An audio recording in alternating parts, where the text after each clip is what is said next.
And hey, everybody, welcome back to the live panel discussion. Today, we're really excited because we have some amazing special guests.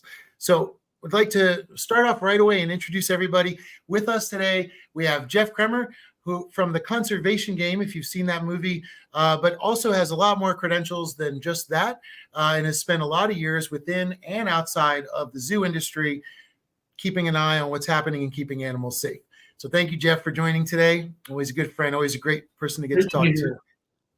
And we also have Carrie David, who is amazing to join us today. She is a filmmaker and activist and also runs Over and Above Africa with starting a lot of innovative animal saving techniques down there. And if you haven't seen the movie Breaking Their Silence, you must watch it. It is the most incredible movie about the female anti-poaching units down in Africa and the work being done down there to save animals.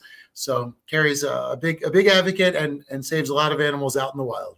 Oh, it's lovely to be together with you both and all the work that you're doing. I just feel privileged to be here with you. Thank you guys. Well, why don't we start off? Today's an amazing panel discussion. I know, everyone will be with us as long as possible today. First of all, we want to talk about Harambe Day.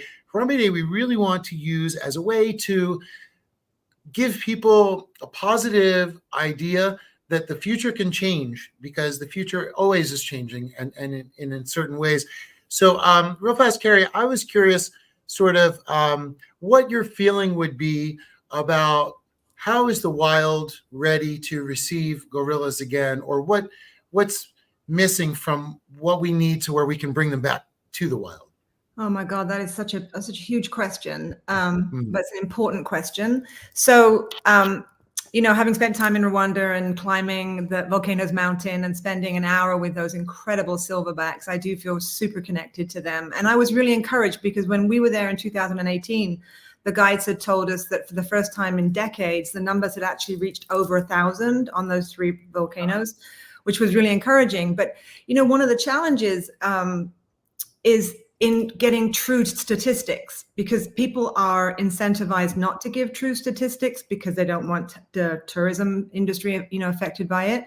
So to answer your question, we're working hand in glove now with We Wild Africa, and that is their main aim, is to rewild animals. I haven't been involved yet with primates, but I certainly would love to. But I would definitely say if people were looking to get involved and wanting to help in any way, it's to actually ferret out the best of the nonprofits. And I think that another one of our challenges is that people don't investigate the nonprofits that they're donating to. And it's like, really get involved and find out how much is actually going on the ground to the cause that you want to help in, right? Because the more people that do that, the more chance there is that those animals can be rewilded and that we can start growing those primate numbers again as they should be. Beautiful. Yeah, that is exactly what, everybody always says to me, well, you can't put them back in the wild. And I think, well, yeah, you're right. We need a further solution, a type of change, because we know that they can't be in captivity any longer. That's just not working for them. And we definitely need to give them back their space. Well, actually, to that point, that the Aspinall Foundation and Damien Aspinall, they work very closely with the primates. They have a real bond. There's a beautiful, of course, I'm going to forget the name of it. There's a beautiful documentary where they do try to rewild and successfully rewild a young primate, and Damien goes back to visit to see if she still remembers him. And of course, as we all know, of course she did. So I wouldn't say they can't be. I think it's a question of how long have they been in captivity and in what standards have they been kept in that captivity. I'm not a proponent of zoos, as I'm sure that neither of you are. But there are also some, places where if an animal has been liberated from an untenable situation and the only thing is to put him in him or her into a wildlife safari situation, well, then I'm a proponent of that, right? So it's levels. I'd love to hear what you think about this, Jeff. What's your take on this? Yeah, I echo your comments. I mean, one of my proponents when I speak to the public is that, investigate and vet. So many people think they're giving to a good, conservation organization, whether it be a zoo or some other animal organization. In our country, at least, we have charitynavigator.org, which I strongly encourage everyone to go to before they, go to or support an animal organization.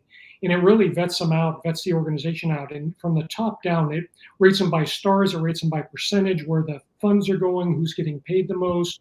And it really is the Bible in our country, at least, for vetting an animal organization, which brings it back to, my tenure in the AZA accredited zoo world, and then to the GFAS accredited sanctuary world. Is you want to do the same thing with sanctuaries. You want to make sure that even though somebody may be accredited, you still want to make sure that they're being prudent with the funds they're spending. And sadly, in the zoo world, not the sanctuary world, but the zoo world, study after study came out and showed that just a minuscule percentage, sometimes even under 1% of their gross revenue is actually going toward an actual conservation initiative in the wild that's actually going to save that species. But the zoo sells it as, you come pay your admission, you buy your plushie, you eat our food, and you're saving these, gorillas, or you're saving the giraffes or the orcas or something else in the wild. And it's complete and utter just, it's faux conservation. Mm-hmm. It's interesting, as we talk about that, because just reading recently that Costa Rica shut down their last 2 state-supported zoos. Now, we all know that they also have private-owned zoos that they're not cracking down on, and you have to wonder, wow, which of these are worse? Because they're private zoos, not regulated.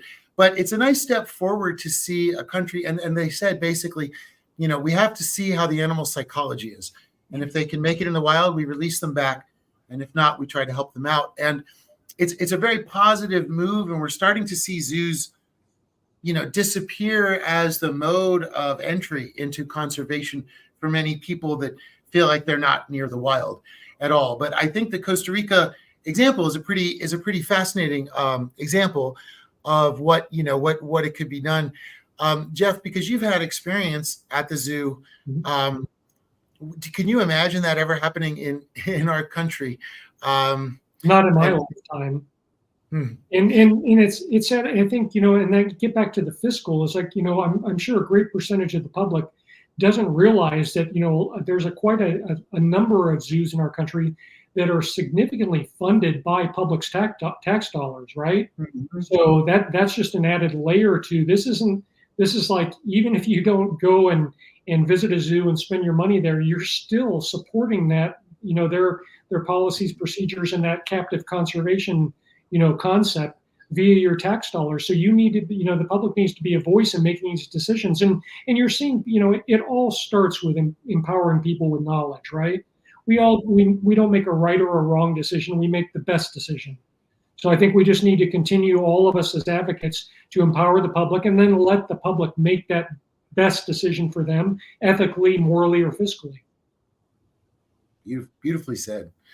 And we were talking earlier about the fact within zoos, a lot of times the focus on is what happens within the walls. And I was also curious, Carrie, to ask you about, your experience in Africa. What are the visible problems that you see due to loss of animals while you're visiting? What sort of things do the people that live down there worry about or face as far as losing that biodiversity? That's a great question. I just got back 2 weeks ago, so I feel fairly refreshed and having been on the ground and had an incredibly exciting itinerary that didn't leave much time for sleep, which was fine. The most visible signs are, the abject poverty is a problem, right? We know that. Then the misinformation about, well, locals have to poach because that's their, sustainability, that's how they live. So there's all that misinformation around that. So we know that commercial poaching is the challenge, and that we're not talking about subsistence poaching when we're talking about making a change. So I would say that when I was there, just like I said, a couple of weeks ago, I've been very fortunate in my life to have been on many, many safaris. And so the lack of animals that you see on your first ride perhaps would be something that was pretty like, oh, okay, wow. When I was here, 2018, I was there last time.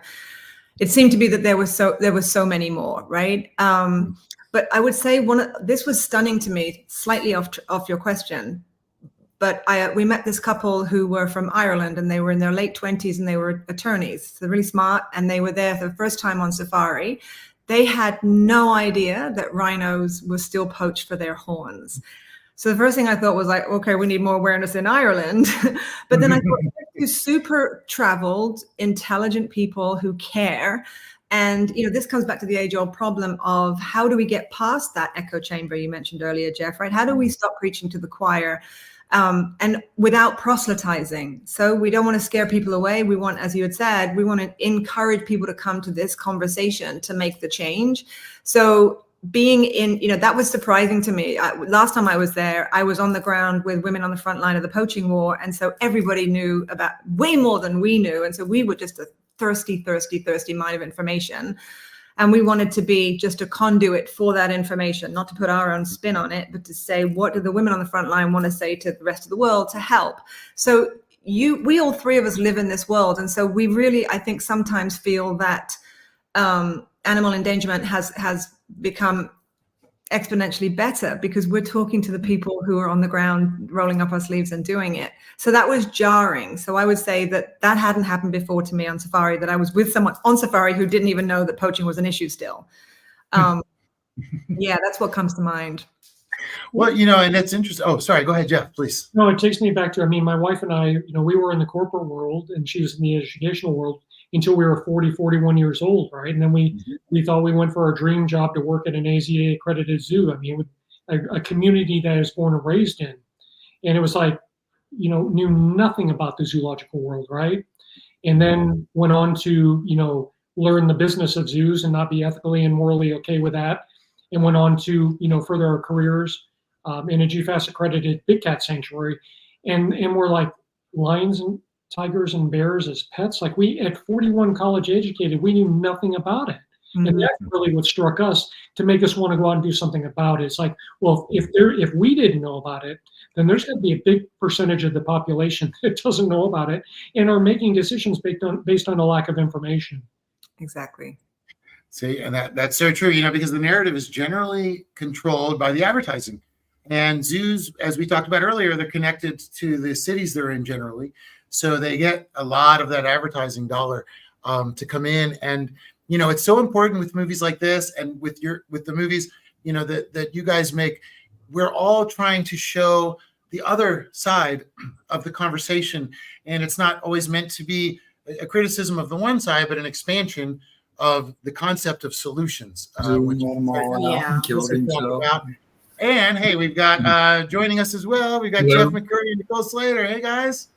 Hello. And you guys might know Jeff McCurry is a photographer whose friendship and image of Harambe became a viral sensation still to this day. And Nicole Slater has been working with us on Harambe ever since day one. Nicole shares a birthday with Harambe and was with him for the terrible day. Can you hear us? Yes. Yes. Okay. You guys hear us? Yep. Okay, great. Well, thanks everybody for joining. I wanted to ask kind of everybody, since it's Harambe Day, what does the word Harambe mean to you? We'll start with Jeff Kremer, we'll start with Jeff Kremer. I think in my experience in the zoological world and the sanctuary world, the tragedies connect with me just as much as the good stories, the rescues. I think they leave a permanent impression in your heart and in your mind, and it inspires, in my case at least, inspires, I'm sure others, to do something about it, to make a positive difference, not to be, when we had some tragedies at our zoo in Tampa while we were working there, including the death of a chimp and the death of a endangered Sumatran tiger. Our goal was, when we started our advocacy, was the tagline was "fallen but never forgotten," because the tragedy would be if you had forgotten Harambe, right, or any of these magnificent sentient creatures that were enslaved for captive conservation, and then something tragic happened, and then everybody just moved, because the zoo wants you to move on, right? They want everybody to forget about it. It's bad press. It's not going to sell plushies. So I think that the tribute is what everybody that we're sharing this time with, and that's gathering for Harambe Day, is to pay tribute to a magnificent sentient creature and never forget the loss of that life. That would be the greatest tragedy. I agree. Yeah. I think for me, Harambe, when I think of Harambe, I think of, conversely, liberty and freedom. for wildlife, our humans having to just be peephole shows, for these animals. I mean, that's what it is, right? We just go and we put them, it's like a peep show. It's horrific. It's going to sound very Pollyanna, but I cannot wait until AI is smart enough to be able for us to communicate with animals. And once that happens, I think it'll be overnight, right? It's like when someone can speak back and you understand what they're saying, it changes the game. So I know it sounds conversely, but I also want to throw into a question afterwards, which is like, why do you think it is that there is a Cecil and there is a Harambe? Because we all know that there's a million Cecils every year, but Cecils without. So once this question's been answered, I would love to hear what you guys think. Why is it that this one particular animal, gets public awareness? Sorry. Great question. Yes. Yeah. Beautiful. Harambe Day for me is I just want to see change be done, and I want it to be. I think it started a long time ago, but I just want it to be Harambe, just to finish it and take it through the finish line, and for us just all change. Everyone would do the meme, do it for Harambe. Well, it's change for Harambe. So that's what I see Harambe Day as. It's just the beginning of change. Yeah. Well, I was brought into this world by accident. I was just a photographer taking pictures, and the zoo contacted me and asked me to come work for them. And when I did, Harambe just sucked me into his world. And, that's how I ended up with so many photos of him. I would spend every chance I could with him. And it was just a real awakening to me. I was never an activist or anything like that. I was just a photographer, and spending so much time with him, I realized, wait a minute, this is not right. He's in prison. And, what first got me to spend time with me, the zoo hired me originally because of the baby gorilla photos I had taken. And then Harambe showed up, and I'd be in there. And when the public would come through, if the babies were there, everybody would stay, and it would be, crowded and everything. And if Harambe was in there, they'd come in and look up and say, oh, the babies aren't in it. And they'd grumble and walk out. And I thought, man, this really sucks for you. I'll stick around for you. And so it was good for me. We spent a lot of time alone. And like it's funny you brought up the AI and communicating with, other species. I really felt like I communicated with Harambe. I talk to him all the time. It was not out loud, but in my head. And it was usually if he was doing something that I thought he was doing just to get a rise out of me. It's like, damn it, Harambe, I don't want to see this. Stop. And he would just laugh at me, and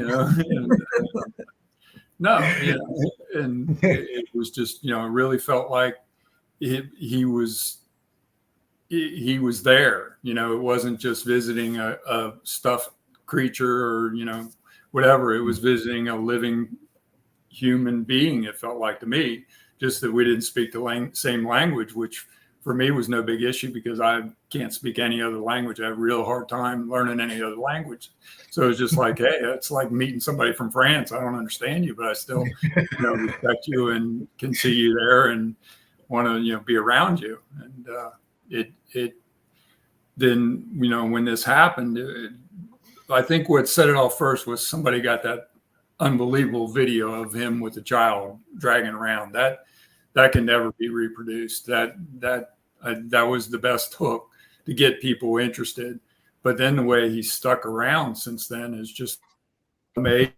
And it's all, 99.9% of it has gone in the right direction to where, hey, we need to treat these animals better.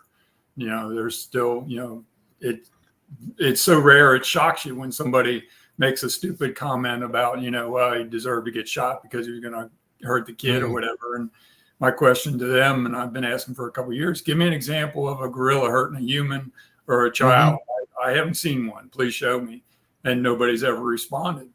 And, I think the public in general understands that, if there's such a thing as a perfect victim, he was. It's like, he was doing nothing but trying to give the child back.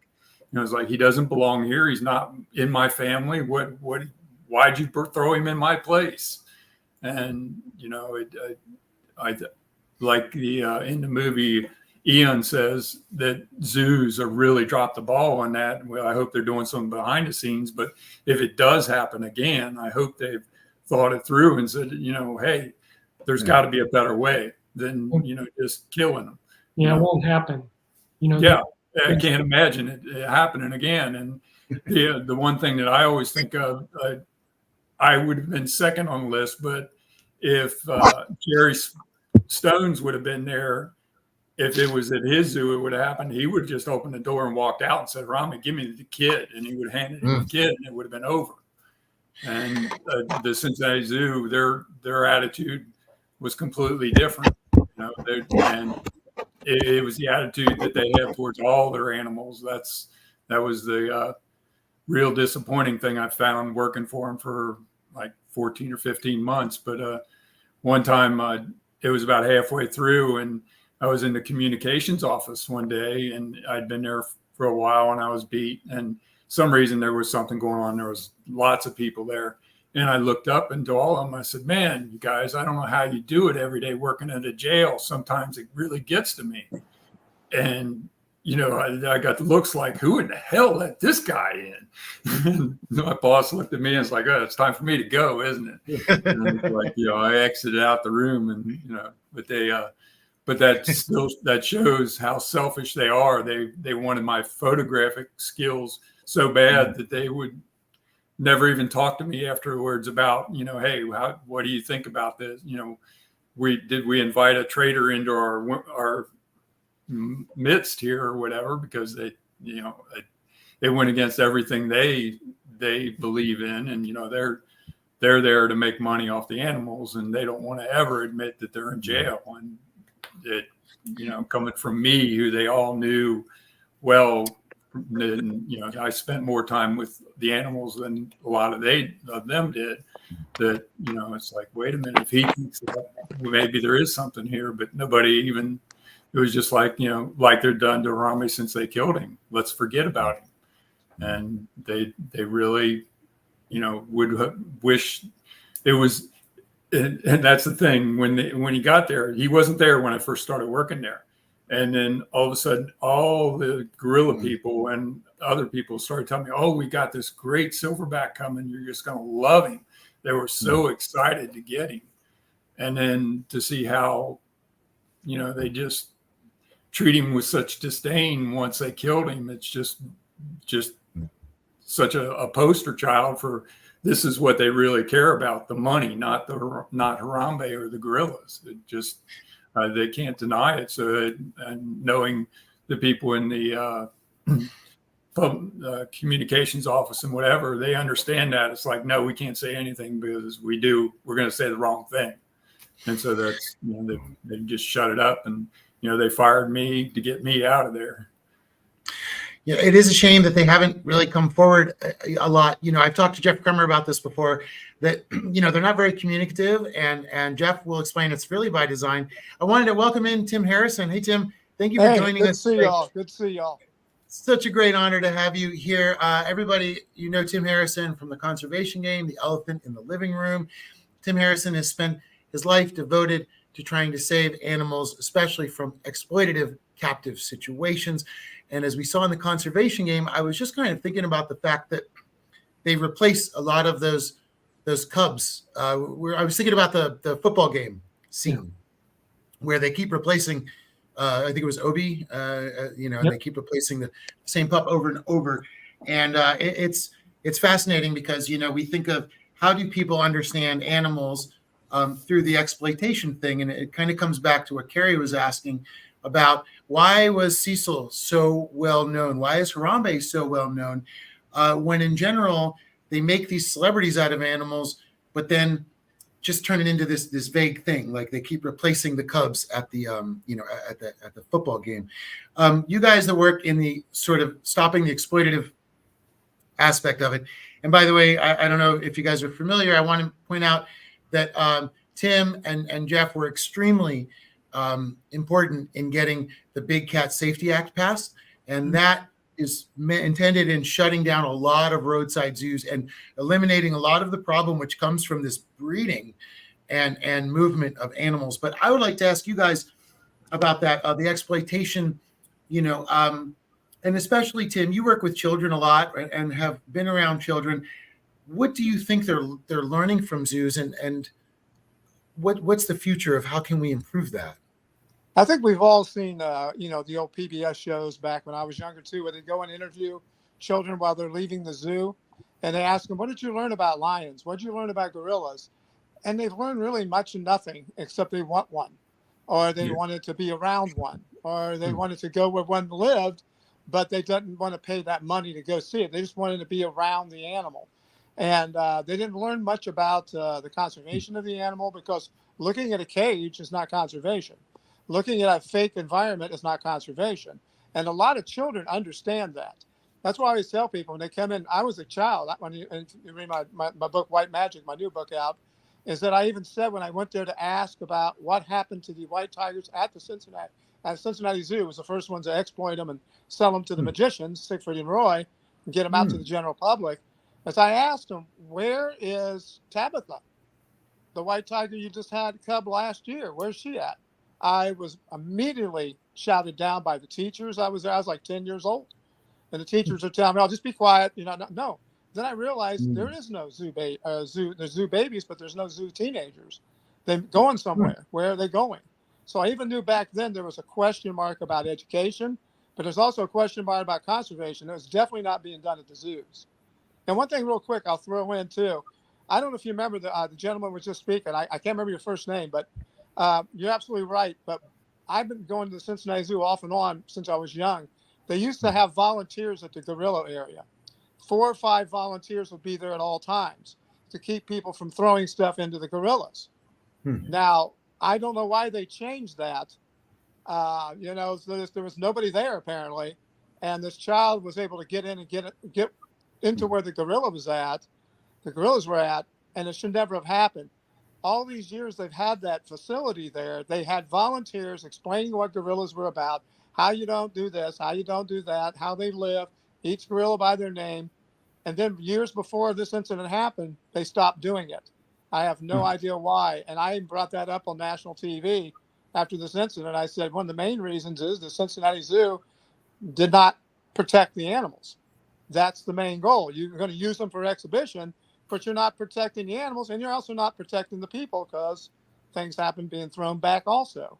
So the whole thing is that I hate to say this. I told it to Jeff yesterday. Here we are in Ohio again, the Zanesville massacre, all the stuff you saw in the conservation game, all the stuff that's going on. It all seems to be headline. We have 5 AZA zoos in the state of Ohio. That's more than any other state. 5 AZA accredited zoos. Now, there's 2 of them that I've worked with in the past that are great, trying to change things and do things for the betterment of the animals, because they know they're stewards of the animals instead of prison guards. So we are working together with them in my organization. But I want you all to know, I do not want to see these animals in captivity. This is not where they need to be. We all understand that. You learn more on an ecotourism effect or seeing documentaries. I've learned more kids learn from our documentaries than they ever have. Look at the BBC. All the different beautiful documentaries they do. David Attenborough. These things, you get more education out of that. I got more kids. One last thing, and I'll leave you alone here. I've been doing college speaking engagements. And I'd always tell, hey, kids, there's college kids, raise your hands if you know who Jane Goodall is. Oh, about maybe 20% of the crowd knows who Jane Goodall is. I say, who's Steve Irwin? Oh, yeah. Or who's, the guy on TikTok right now, Jungle Jim, or whatever he calls his name. Oh, yeah, he's great, man. He wrestles the Cougars. That's sick. And I'd always look at the college professors and say, that's your fault. That's not the kid's fault. That's your fault. I'm sorry I get on my soapbox. That was beautiful. No, it's really it's incredible to hear your perspective, because we know you spend a lot of time with the children and with the youth. And, I think all of us understand that, it's important to understand the problem, but not obsess on it, but try to find the solution based on how it operates. And, everybody's been trying to find various solutions to this problem for so long. So, Tim, it's amazing to hear this insight. And I think, a lot of what you said is it's so spot on. We are miseducating these children and giving them the wrong idea of how to interact. with the animals that are there. I'm curious, do you guys see, and this is just open, conversation. Well, first of all, I want to thank everybody for joining us also online today to celebrate Harambe Day. Quickly, I wanted to put Elizabeth Baker is a good friend of ours who's conservationist and always cleaning up the earth wherever she goes. She's a great steward of the earth. But she says as native Ohioan, is that correct? Ohio. Nicole, is that right? Ohioan? Ohioan. Yeah. Ohioan? Ohioan. Okay. Never that. I was horrified that this went down in my home state. The laws surrounding animal treatment in general in that state are and have been terrible. The film made me really revisit some of what I knew about my childhood home. Now, the big thing that we were shocked about was the Jack Hanna stuff. And when we saw the movie that you guys had done all about Jack Hanna and the exploitative issues that occurred from there, he was, I know growing up, like I said, I'm 51, he was the guy that was my only entrance into exotic animals at the time. But it always seemed weird to me that why is he holding them on a sound stage? This is very strange, and then to see that coming through. So, I know that we hear from a lot of people after they've watched your guys' movie as well as Harambe to question who are the heroes. You talk about Steve Irwin and these other people. Some of our heroes of the past, we need to be redefined. A lot of people may not agree with me, but I will say that as much as I love Jacques Cousteau, he did blow up reefs, and they didn't know how to be good to the nature in the way that we do. We need heroes like Harambe and Cecil. We need animals to be our new heroes of saving animals. I don't think we need humans that exploit them in any way. It's unfortunate a lot of them have that past, but I think as we look forward, it's nice where we have people like Tim and Jeff and Carrie and Jeff McCurry, people that say, let's take a new view on how to redefine our nature, our relationship to nature, whether it's in a wall or not. Yeah, and Eric, I'd like to chime in because Jeff brought up 3 really quick points I thought were really valuable, which is he was speaking of his relationship with Harambe, and that is profound, right? And that was probably one of the most difficult challenges in leaving the zoo world. Our ethical and moral boundaries was we had developed, these, friendships or relationships with these captive animals, right? Sentient beings. And I think it goes back directly to, of course, we have relationships with them. They're sentient beings, right? So it goes back to culture. Our culture has taught us to treat them as animals, as property. That's you go back to the denominator, right? That's a problem. This is not in the United States, all animals, every single one, and it's being challenged, but they're all property. They're not treated as sentient creatures. So our laws and regulations are based on property laws and regulations, not sentient creature laws and regulations. So I think that the culture is part of it. Our society, we're teaching children every generation, they need to be taught that these are living, breathing, sentient beings, not property. 2, he brought up the babies, right? That when the Cincinnati Zoo had the juvenile, they had the new gorillas, and you look at the zoo industry worldwide, especially in the United States, and it's baby season, right? Babies, it was in our zoo. Babies are cute. You bring in people spend money. It's not some fallacy. It's a business model. So you'll see that repeated over and over. And then the public is not educated to the fact, well, you can't hold captive every single animal that you breed. So where are they all going? They don't want the older ones, the ones that have medical needs, so they're surplus. So it brings up a whole nother dynamic there. And lastly, when Jeff brought up about, he thinks it was that one video, right? It is. Social media can be the devil or it can be the savior, right?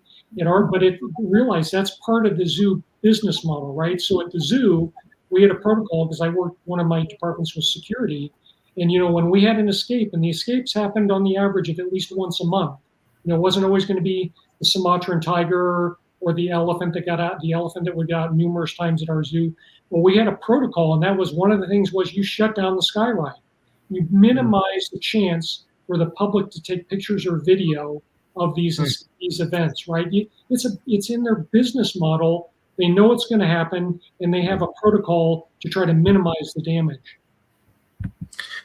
Interesting, because we reached out to the zoo and they said we don't have security cameras. Why would we have security cameras? We're a zoo. So we couldn't get the footage. We reached out to the city. We got back that one redacted fire department piece of paper. We've spoken to more police ever since then, and they said there should have been so much more paperwork. So it is a controlled and hidden story, and that's definitely a really interesting aspect of it, because once Harambe happened, they just sort of shuffled it to the side, and then now they don't have to tell the truth. They don't have to do that. So it is really important, that we keep delving into it and keep talking about it. I find it curious that the AZA seems to do a lot of good. They seem to be in control of a lot of complicated, out of control environments, systems, but they seem to try to keep it together. But at the same time, their best isn't quite good enough for what the animals need. And we saw it in conservation game when they couldn't keep track of certain animals. And I think, Tim, that's really important what you bring up, that they are losing these animals intentionally. We're dealing with elephants recently, and what they'll do is if an elephant has a bad history, say it kills a mahout or something, they'll sell it to a elephant trekking camp, and they'll rename the elephant, and nobody there knows the history of the elephant. They all have chips, so it's a slightly different thing, but they rename them, and it is a way to do that. And so, it's this trickery that goes on within the animal world, between the public and the animals. And the problem is, we find that almost every piece that connects the animals and the people through this industry is trickery. And that's what I find really offensive about it. Like, you're lying to me about what they do. You're lying to me about the animals in their natural state. You're lying to me about their behavior. We were in the zoo, and we asked people about the elephant. We were with Nicole when we shot the footage. And they said, yeah, they're happy. So they're doing this little dance, and that's what they call zoocosis, the miseducation of the American youth. So I guess the next question I had, and maybe Nicole, you can start us off on this, is where is the youth today in its relation to captivity with the new knowledge available, say that what like Tim and Jeff and Carrie and I never had? Yeah, I will say I'm a mom of a 6-year-old boy, and it is hard to get him off the phone when you let him have it. I think in the world with these Gen Zs growing up and then the future generations, using online is really, it's where they're at anyways. My kid will watch another kid play with the toy that he has sitting in his room, but he's not playing with it. He's watching some other kid play with it. So this day and age, to be taking our kids to look at just a shell of a wildlife species when they could be watching explore.org or all the videos on safaris and good organizations that have all these wonderful videos of wild animals actually doing what they're supposed to do in the wild, and actually happy and with a family of troops that they formed, like, genuinely, instead of being formed by people, which is just crazy. And they can actually learn that way. Whereas, there's so many ways to learn online with this generation of technology and the way their brains work. School books aren't a thing anymore. They have iPads now. So I think that to continue to taking kids to zoos, they're not learning anything there anyways. So you're going to look at the animal for maybe 40 seconds before you move on to the next one. Whereas when, for some reason, kids are very focused on a phone and technology, so why not use that as the way of learning instead of putting these animals behind bars and continuing to breed them when it's not needed. It's literally meant to just continue to get them money, and it's not needed. Now, Jeff, when you were at the zoo, either Jeff, really, did you see, I'm really curious, did you see a lot of the same children, or did you see children that were so inspired by the zoo that they came back to make a life out of it, like the zoos often tell us that happens? Or was it tend to be just random, everyday, brand new parents and kids coming through for a couple of minutes? Yeah, that it was the latter. They would literally run in, see what's there. If it was something that was doing something, then they'd, stay for a little bit, but they're ready to run to the next exhibit. It was just like trick-or-treating at Halloween, seeing how many houses you could hit in your 3-hour time limit for trick-or-treating. And that's where I think it would really take some guts from a zoo, but they have the space and it's out there. Why don't they create one exhibit where it's videos of animals in the wild, which now in the last 10, 15, 20 years have increased in quality so much that people are just stunned when you see them. That, try that, instead of having the rare, animal that you want to show off the 10 best videos you have of that rare animal in the wild, where the kids can go up and see a display where, pick which video you want to be on the big screen surrounding you and see if that works. I would love to see a zoo experiment with that. They have, the captive audience there now. And I don't think most people realize how good the electronic documentation for video and photographs, how good it's gotten in really not long at all.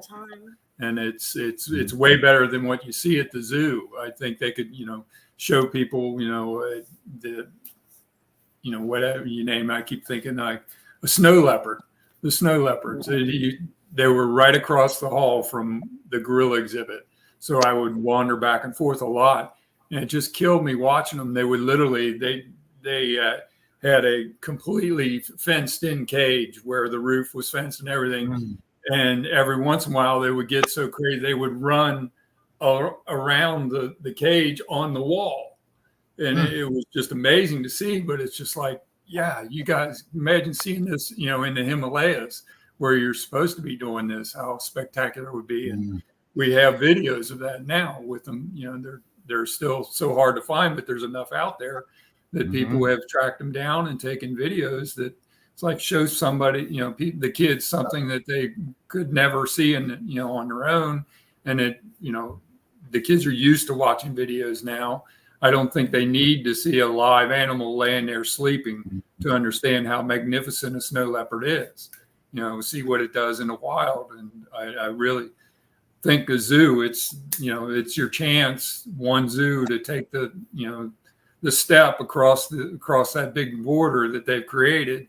And then let's see how that does. Instead of having live animals, let's show them where they really belong, because we can bring you sitting here and standing in Cincinnati over to the Himalayas and show you what this animal really is like when it's out on its own. I would add to that I think that, much in the way that circuses are using holograms that are exciting and interesting, to get a much more immersive feeling for the children is to have, experiential through virtual reality where they're walking alongside animals. I mean, it's far more educational than any zoo set up right now.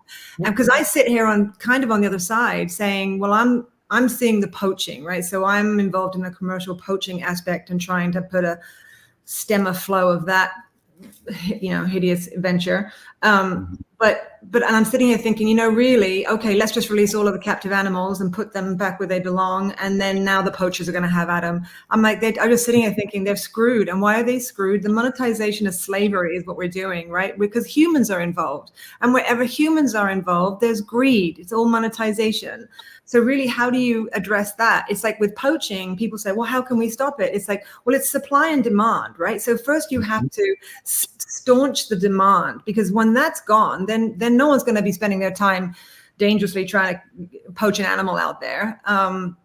But a few things came up. I have a happier story about children. I just spent Memorial Weekend with my best friend, and his children are 8 and 10 now.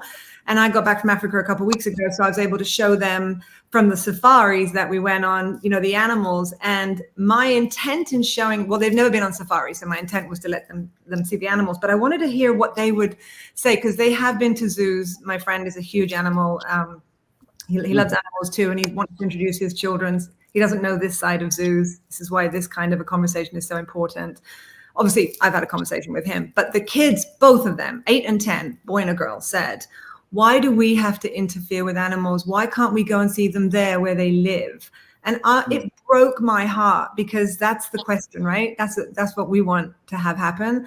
And I didn't tell them, because when they're in the wild, they get poached and they end up like this, you know. But I think kids innately know that this is not how animals are supposed to be seen. And when a zoo puts an elephant on its own in a zoo and says, this is how you get to learn about elephants, not the very first thing saying elephants are familial, and seeing that poor thing, like you say, with zoochosis, it's like right there, you're not doing your job. Shouldn't there be, can't you tackle it on that level? It's like, well, don't you have a job to do? And if you're teaching and you're teaching incorrectly, shouldn't you then be somehow penalized for that, because you're not doing your job of why you have that animal?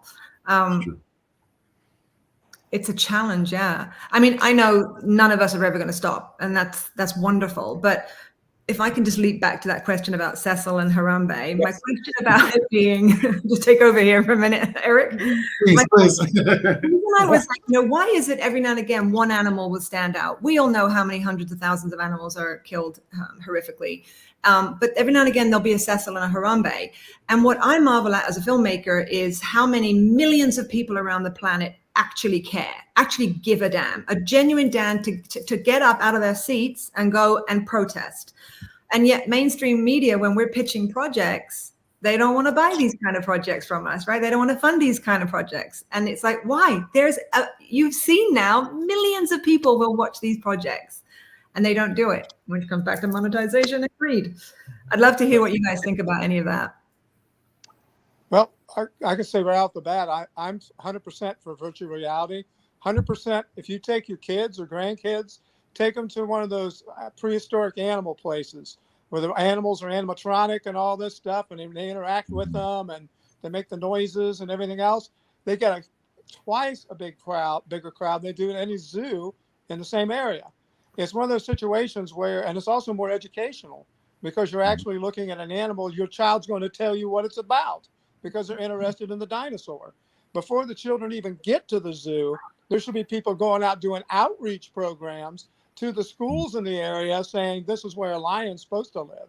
This is where they're supposed to be. But we have them here because we're trying to prevent the extinction of these animals. But get them to understand this is not normal for these animals, and let them understand that too.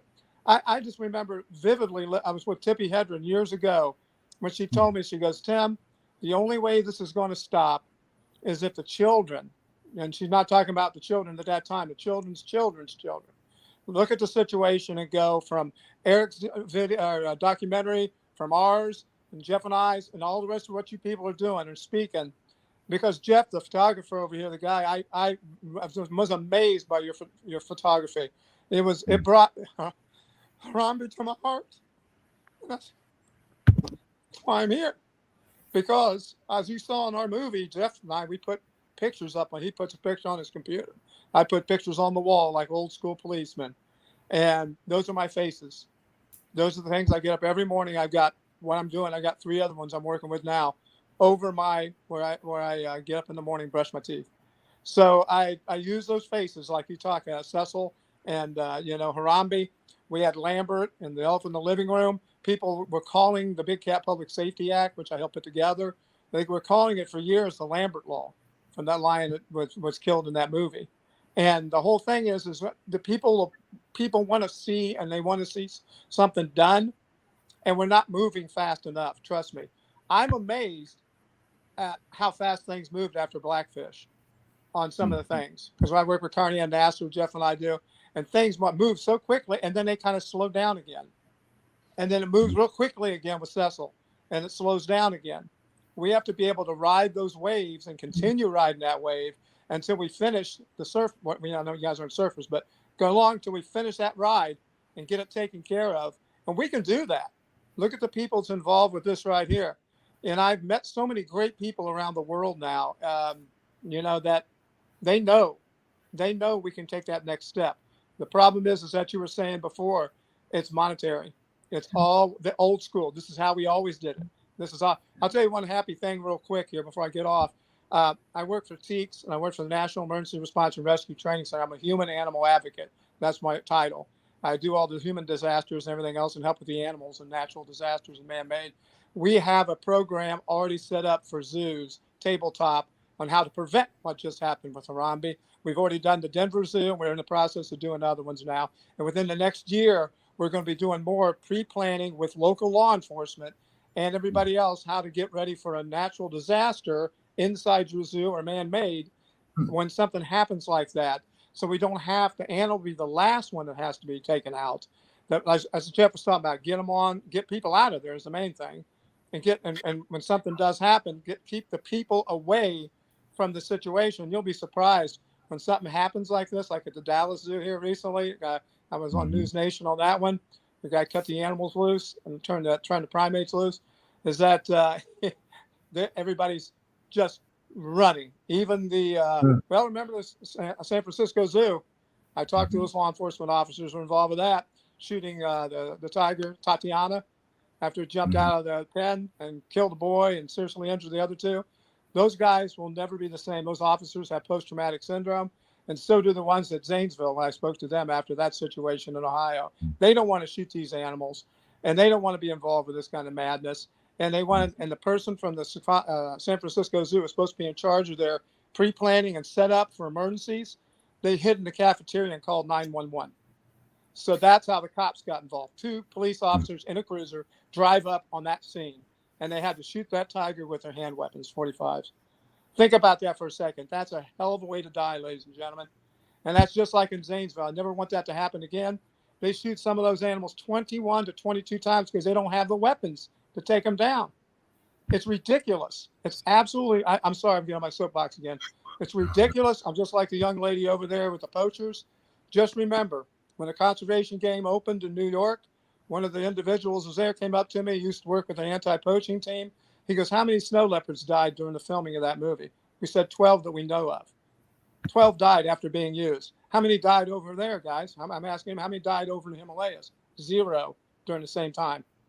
So stop and think about that. 2 tigers were killed in the United States of America on the same weekend, the one at the San Francisco Zoo and the one in the elf in the living room that they found along the Dallas highway, shot in the face 4 times in the face with a 45. 2 tigers were killed in the United States in the same weekend. None were killed in Nepal with some of my friends that work over the tiger projects. That is sick. And that's why we're not getting to the public. When I talk to the public, I tell them the public safety aspect of it, but I also tell them the animal aspect of it. If you love tigers, you're loving them to death. Well, to add to Tim's, how do we connect to the public and what everybody's brought up, Jeff and Nicole, about the virtual reality, augmented reality. In today's age, it's not an exorbitant amount of money that's needed to accomplish something like that, right? So at Big Cat Rescue, which GFAS accredited sanctuary at the time, Carol Baskin, the founder, her vision was to reach out. So she created virtual reality programs and augmented reality programs. And she, at the time, the malls were going through their downturn. It used to be I'll date myself, we used to go to the malls. Well, when the malls went through their downturn and the shops started closing up, she has a genius idea. Well, I'm going to go to the mall owners. I'm going to say, hey, these mall shops that you're not renting out, how about you rent them out to us at a fair price, and we'll set up an augmented reality zoo or sanctuary, right? And so she did that at more than one mall during the time. So think about that, right? So how many zoos today, AZA accredited, there's approximately 240, and on ZAA, there's probably 60 something. How many are doing that? 0, none that I know of, right? But it wouldn't take much effort. It takes commitment, right? It's not necessarily just the funds, it's the commitment. Now, in the zoo world, education is not the priority. So if you look at a Zoo's 990 and you look at their, where all the dollars are spent, education, there's so many incredible individuals in the education field, my wife included, behaviorists that study animals and people, right? That are, most of the zoos, they spend their money in education on the zoo school. And that's just where it's a zoo school. It's usually, from kindergarten till, 5th or 8th grade at most. But it incorporates some of the zoo world, but it's incorporating captive conservation. What would it take for these zoos with their multi-million, if not tens of $million budgets, to spend a little more in education? But education, if you look at their line items, is not the priority. But it's not going to take the money. It's going to take a commitment. Beautifully said. Those were beautiful, Jeff. Those were beautiful virtual reality that Carol and Howard did. They were fantastic. And I'd have to say that. And she didn't charge, right? So you went to the mall and you're walking around, and there was no cost. You put on the headsets, and you could see the kids react, right? It's like they thought they were in the jungle. They thought they were looking at the animals at the sanctuary, in person, up close, and there was that instant connection. And again, here's a nonprofit sanctuary funding all of this, charging nothing for the people that go there. The whole point was exactly what everybody's been talking about. It's all about education and connecting, right? If we connect this next generation and the future generations, that's the solution. Like Nicole said, it's not about keeping animals captive. Captive conservation is a completely failed concept. We have to connect it's 2024. We have to connect in a different way. And the means, the technology is there, like Jeff said, the technology is there. It all goes back to commitment. We have to align resources and needs and make that happen. And we have the time for it. We were just talking to Gary Stanley earlier at the Coco Foundation. Everybody remembers Coco, the gorilla that could sign. And it's a very controversial program, but what they were trying to do was to understand that the gorillas in captivity could speak more and be presented more. And one of their big victories was getting a story from one of the gorillas that had survived a poaching expedition and saw his family killed. And he was able to tell the story to the Coco Foundation. And for the first time, we were able to hear a firsthand account from a gorilla whose family had been slaughtered in front of him. And, so there's a lot going on there, but Gary was talking about how we have the technology in place to make this happen. He had an idea that maybe we remove all the animals from the zoos to places like the sanctuary that Carrie's been working with down in Africa, and we find ways to pay the keepers, which would be the villages, to keep these animals alive, to pay them to do their work. And then on cameras, we get to see them perfectly. So we kind of mix everything in and move this old zoo model that is so antiquated that it's just cruel now. There's just nothing in our consciousness that we look at it and go, yeah, this is really great. I really had a question. I know everybody's limited on time, and I want to thank everybody for being here. We've got a huge audience here today, and this is, really amazing. But I'm curious, Tim, I know you've rescued a lot of animals. Carrie, I know you've worked with a lot of rescued animals in the field. Jeff, you have been through many events in the zoo with these animals that escape. And I don't know how to ask it best. What do you see in their eyes, either the moment that you're helping to capture them or right before? Tim may have something to. Yeah, it's that's funny you said that, because you see an animal scared at first. We've darted very few. We've had to dart very few that escaped. I don't want to want people, I'm going to tell you what we do or say, but I want people to understand that these animals they're not out to harm you. They're not out to come after you. When they escape, they're looking to get the hell out somewhere, and then they realize with big cats, I was called up to, when they had Tiger NATO. I don't know if you remember that a few years ago in Oklahoma. I got called up from Disaster City. They got me up there to help, and the tigers all went back to their cages, even though they were blown over. That was their security. That was the only thing they knew. The bears were the ones we had a hard part with, but as we always do, bears always had their own way of thinking, doing things. But the cats went back to their pens, even though they were damaged, and that broke my heart. And my other fellow rescuer there can tell you, if you rescue a lion that has been in a cage most of its life, and you bring it back and you put it into a bigger cage, they still walk in that same little circle they walked in for months and months and months. They have got that imprint of walking in that little bitty 20-foot by 20-foot cage. You can put them in a 5-acre pen, and they'll walk in that same little spot. It breaks your heart. That's what I show college kids. That's what I show people. this is what a zoo has done to this animal. This is what having it in captivity has done to this animal. I call them broken animals. When they're broken, they're very hard to fix. And what we want to do is make them comfortable and give them retirement communities. Like Jeff and I used to laugh about, we got some fantastic retirement communities out there for big cats right now. And if you saw the elephant in the living room, we didn't have very many back when that came out 15 years ago.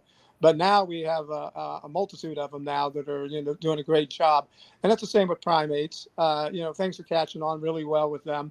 And but the thing is that, to me, you see it in their eyes. There's fear. You take away the fear, and you'll see how easy it is to get them where you need to go.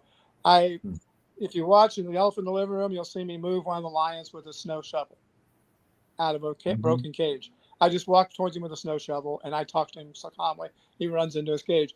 And even the hardcore guy that was their rescuer from Colorado said, I can't believe he just walked in there and walked over. And I said, well, he wants to go somewhere safe.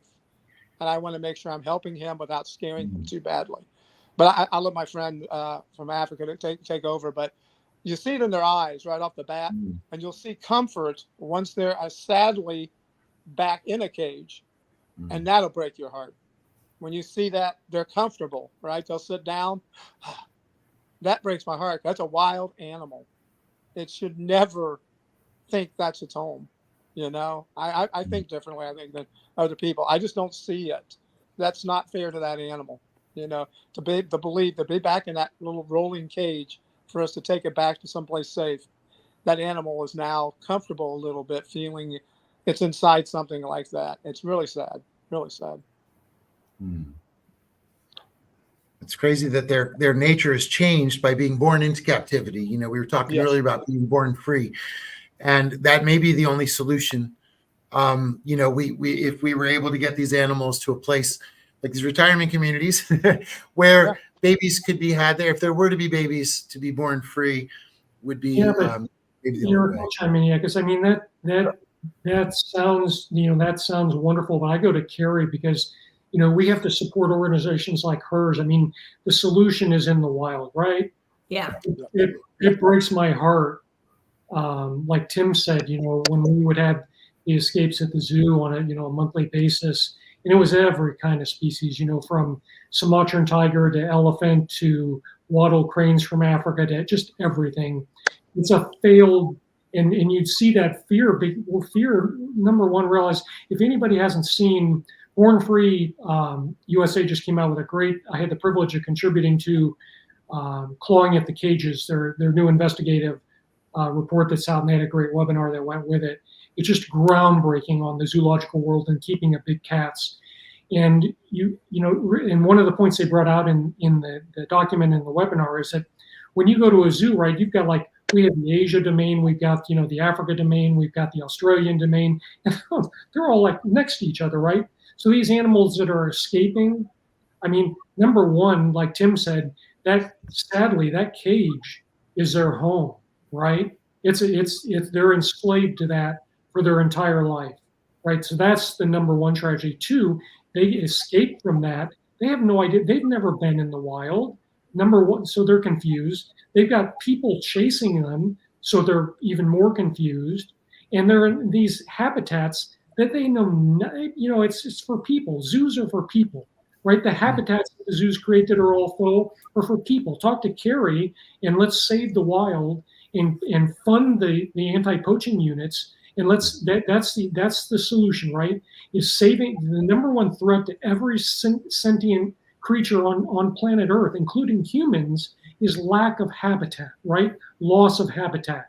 And until we save habitat and preserve it, and until we fund the people that are going to protect these sentient beings from poachers, that's the solution. I love that you said that. And you asked, what animals look like. Well, one of the things as a filmmaker, which is how, I only got into this because I love wildlife so much. And when I found out about the commercial poaching industry, I knew I could no longer look away, and I had to do something, which is kind of how my whole life changed at that point. But what I thought I could bring to the conversation is, as a filmmaker, every single project that we fund, we make little documentaries about them. They're just like between 3, 5, and 7 minutes. If you actually want to see what an animal does when it's released into the wild, you can see on overandaboveafrica.com. And it's a combination of things. We work with the most professional experts you could ever wish to know. Some of the partners that we have, we don't name because they have private programs going on that they don't want poachers to know about. And as you know, poaching is about word of mouth, right? How they find out about things. So we keep that very protective. But if you actually want to see what a wild animal does when it's released, please go and check out some of our videos. We've released pangolin, cheetahs, lions. I mean, rhinos. We've reherded elephants to other places. Like we pretty much got it all going on. And we work with the most magnificent company called We Wild Africa, who are I don't know if they're a spin-off from Aspinall or a subcategory or a standalone, but they work hand in glove also. And I learn every time I'm over there. And as I said, I just got back 2 weeks ago, and it's just always a mine of information. And as a fundraiser, I will tell you, and you guys probably know this, it is exhausting. It is exhausting to have to try to create new ways to ask people to help you fund your projects. But then when you go to Africa and you see your partners on the ground and you see that they're blood, sweat, and tears, and that they give their entire lives, they don't have weekends off, they give their entire lives to rewild these animals. And I'm like, right, I'm reinvigorated. I'm going to hit the ground running. And then, once we go again, and when I start lagging, I go back to Africa and I'm like, why am I doing this? And then you see them in action. You're like, that's why I'm doing it. So as much as I would love to be doing it with them all the time, this is our part we play. We fund their projects. It's so important. There's so much help needed on the ground, boots on the ground, to move there. And I think it's interesting that we have this huge movement where part is education and part is direct action. We like to say lights, camera, direct action, because this is how we educate and we illuminate and we change. And I wanted to bring up, Nicole is very modest, but I just wanted to bring up that Nicole not only shares the birthday with Harambe, but Nicole, working with us, we found out that Harambe had inspired her. And I don't want to speak too much for you, Nicole, but I've always been super impressed because Nicole is the youth that we are hoping is there, because Nicole was so inspired by Harambe and then so destroyed by what happened that she's devoted her life to trying to work with animals and save animals. And she even was just in Africa recently, helping with lions on the ground, helping with vet services to wild tigers out there or wild lions. Nicole, I would love for you to talk more, because also you fell in love with Harambe at the zoo, but also through Jeff's images and Jeff's allowing you to become more intimate with Harambe and closer. And you even have a tattoo of one of Jeff's photos. So I just think that it's great that everybody here can see and understand how you were inspired in the actions you're taking. If you just tell us a little bit more about that, it'd be great. Yeah, so being a child who did go to the zoo and loving animals and, thinking I had to go to college and go into zoology to be able to help the animals, I did go to the zoo. And then when Harambe died, it's really just when something just switched for me. Like, this is not right. Everybody kept saying the child was being dragged. And I was like, no, that's like normal for a wild gorilla to. People were screaming at him. He was confused.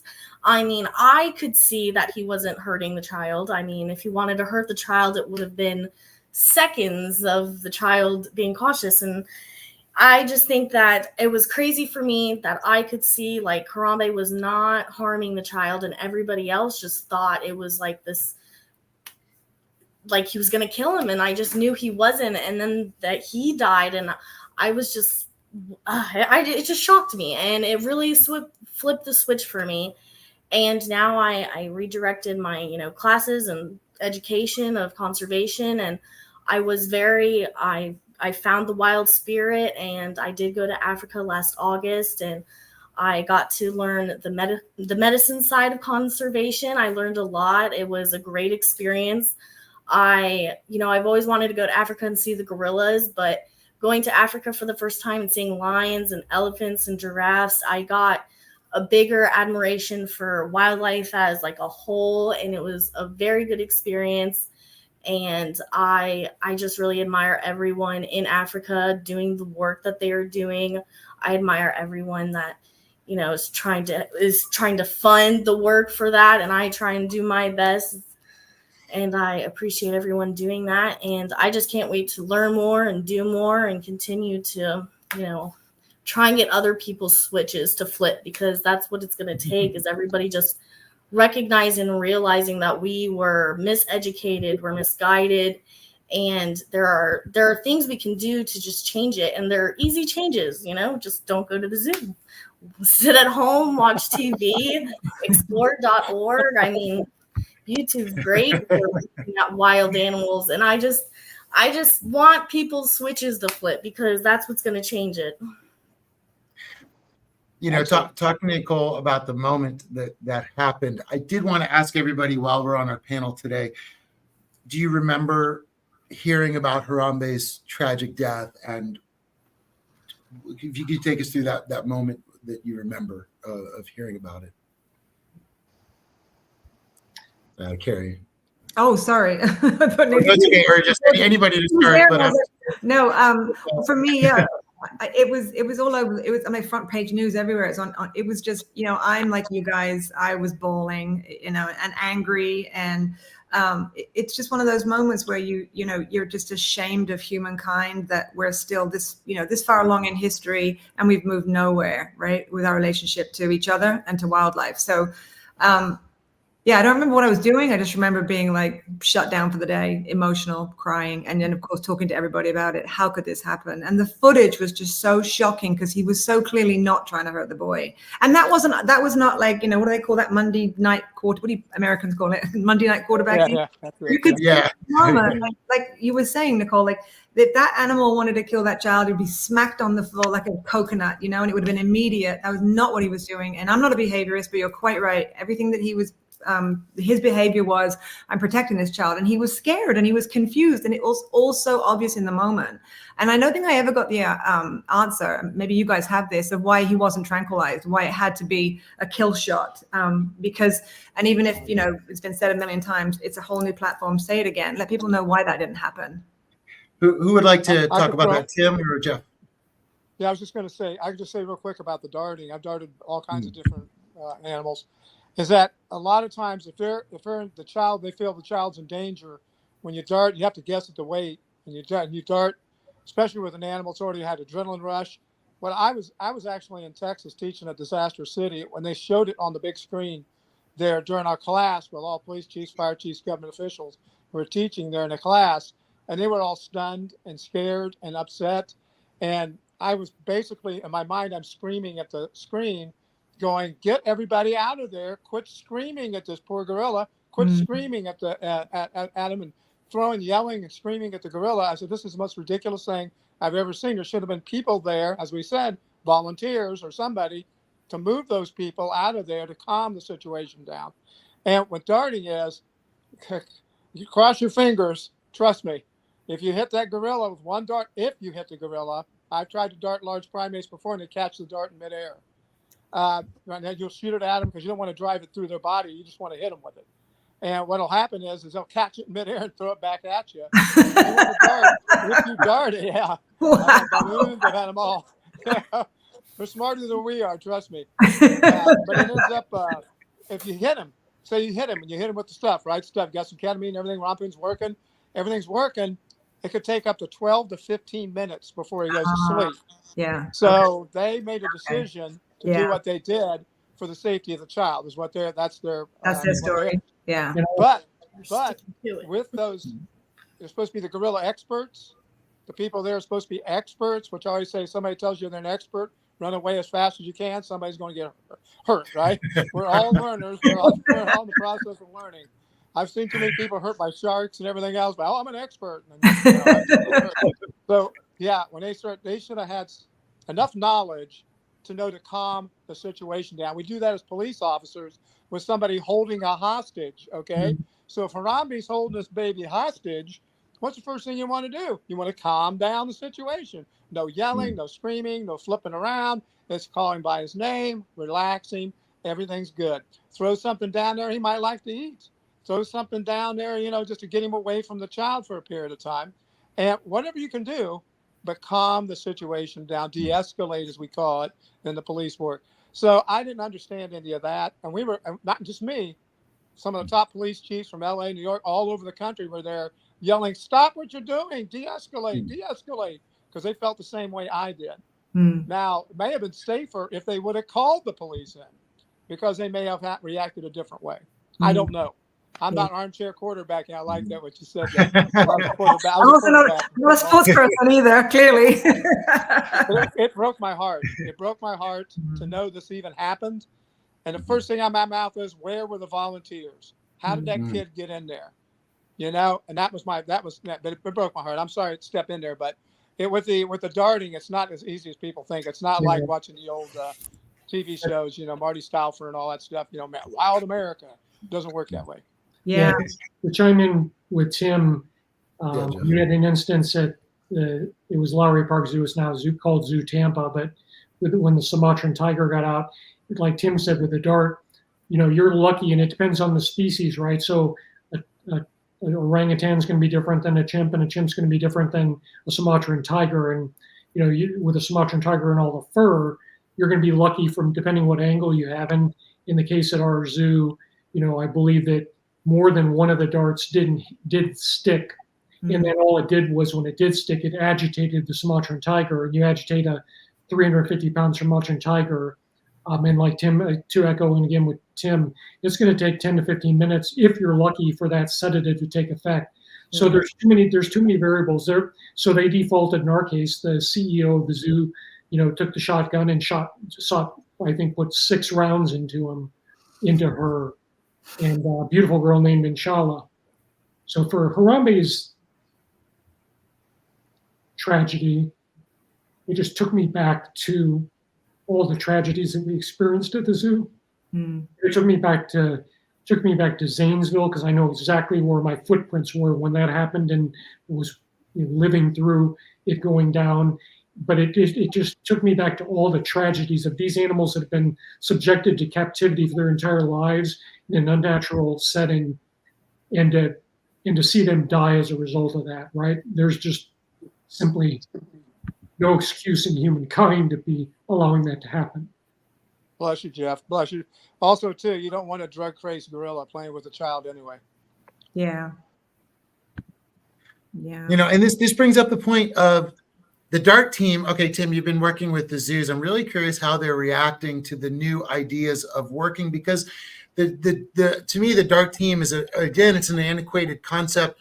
We're just going to grab a gun and kill it. That is like 1920s, and we haven't updated.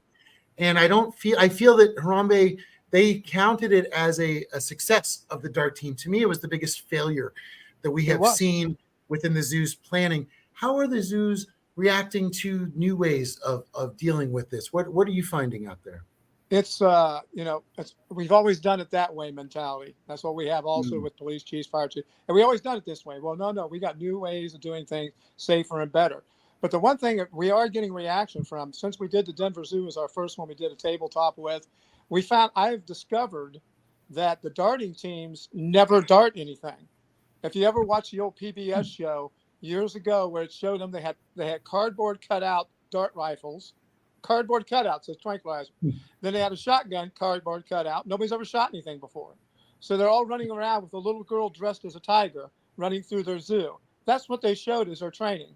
We are changing that to reality training. I hate to, learn from it. You said something perfect there, Eric. Think about it. I'm 68 years old. I'm not as old as Frank Buck. I just got a book, Frank Buck, Bring Him Back Alive. I read Frank Buck, Bring Him Back Alive. I looked up his videos from way back in the 40s and early 50s. Guess what? They're no different than Steve Irwin. Nothing has changed since Frank Buck would bring him back alive from Africa. Nothing has changed. And like the rest of you have talked about, I love listening to you because I'm so used to doing other stuff, and my wife never wants to listen about this stuff. That's sad. But you probably all have family like that.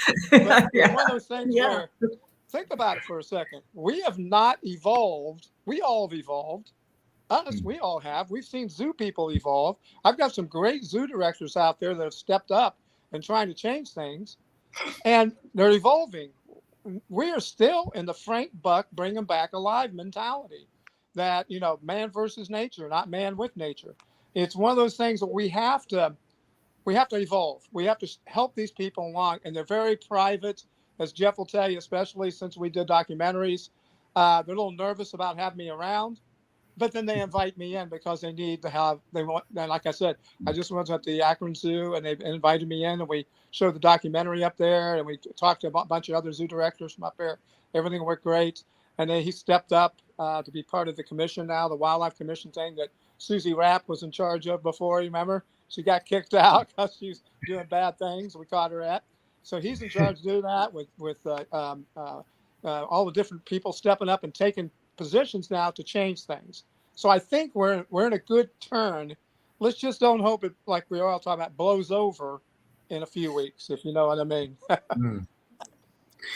Right. I feel like it's gaining a consistency. We do see more and more audiences engaging with the idea of, I think in a lot of ways, culturally, we're at a moment, and this may be way off, but I feel like we all have seen so much terribleness as a culture worldwide that we are done with the bad. Now it's not going to stop, but we're done with accepting it as acceptable.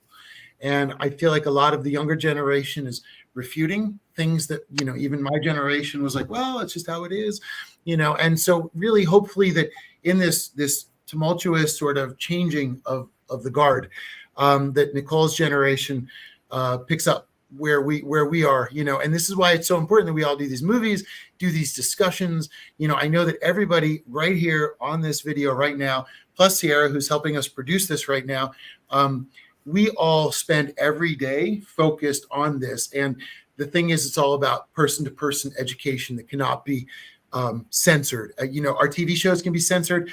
Good luck getting a news article on conservation, like that's like pulling teeth. I mean, it's amazing how hard it is to get these topics done, but the people out there are hungry and they want to know because they want to be good. People want to naturally help and be kind. And I think that's in our nature, I believe.